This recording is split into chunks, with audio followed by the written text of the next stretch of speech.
The 3DS was released worldwide by Nintendo in March 2011, but how does it hold up in 2020? This 3DS is the 3DS XL, which was released in July 2012 and boasts larger screens compared to the original 3DS. However, the internals are the same. The 3DS XL's 3D screen has a size of 4.88 inches with a native resolution of 800 by 240, compared to the 3.53 inches on the original, and its 2D screen has a size of 4.18 inches compared to the 3.02 inch screen on the original 3DS. At the time, this was a complaint of many reviewers, saying that the screen has the same resolution as the much smaller 3DS, making the image look grainy or distorted at times on the XL. However, I saw none of this throughout my time using this. The specs of these 3DSs were a dual-core ARM11 CPU clocked in at 266 MHz, with one core dedicated to the games and applications and the other purely for operating system purposes, which gives the system a such seamless transition from game to operating system or vice versa. The graphics processor was a PICA 200, which was developed for Nintendo by digital media professionals, running at 133 MHz. The system also contains 128 MB of RAM. This 3DS XL is my brother's, as you can tell by the Sonic skin he has applied to it. However, I can guarantee you guys this is just a great 3DS XL underneath the skin. Before we start on the usability and benchmarks of this console, I would like to just point out there was a more powerful 3DS released in February 2015 called the new 3DS, which boasted a faster quad-core CPU clocked in at 804 MHz and double the amount of RAM at 256 MB. It also had some minor improvements to do with 3D stability and the introduction of a C-stick, which was like a smaller second joystick.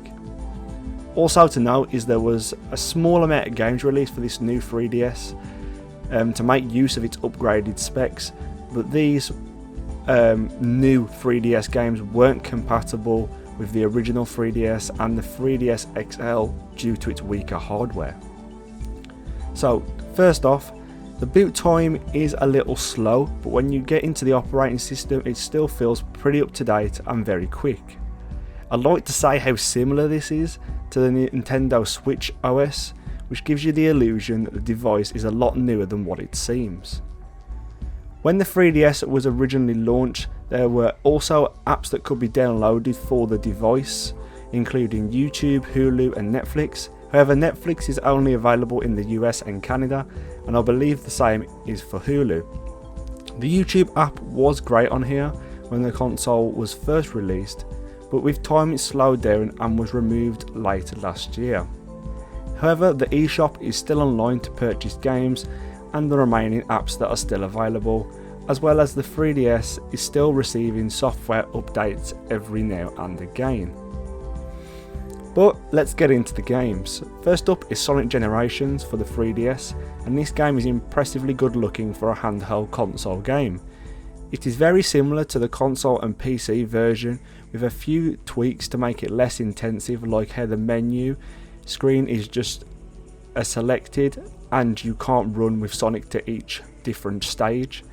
But overall the experience is very good with smooth gameplay and no hitches.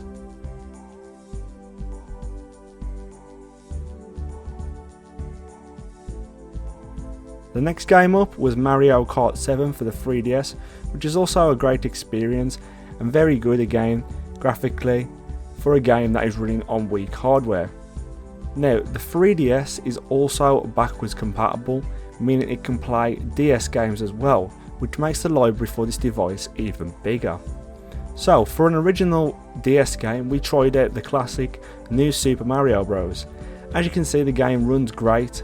The main thing that you will be able to notice, however, is that the top screen has two black borders, where the 3DS screen is bigger than the original DS, DSi and DSi XL. This can be off-putting at times, but the more you play these games, the less noticeable it becomes. So, to conclude, how does the 3DS hold up in 2020? Well, I still think it's a great budget option with a large library of 3DS and original DS games to play. You can pick up a 3DS for around £60 or the 3DS XL for around £80. There is also a cheaper 2DS which lacks the 3D function and doesn't fold and only costs around £45 if you want something even cheaper.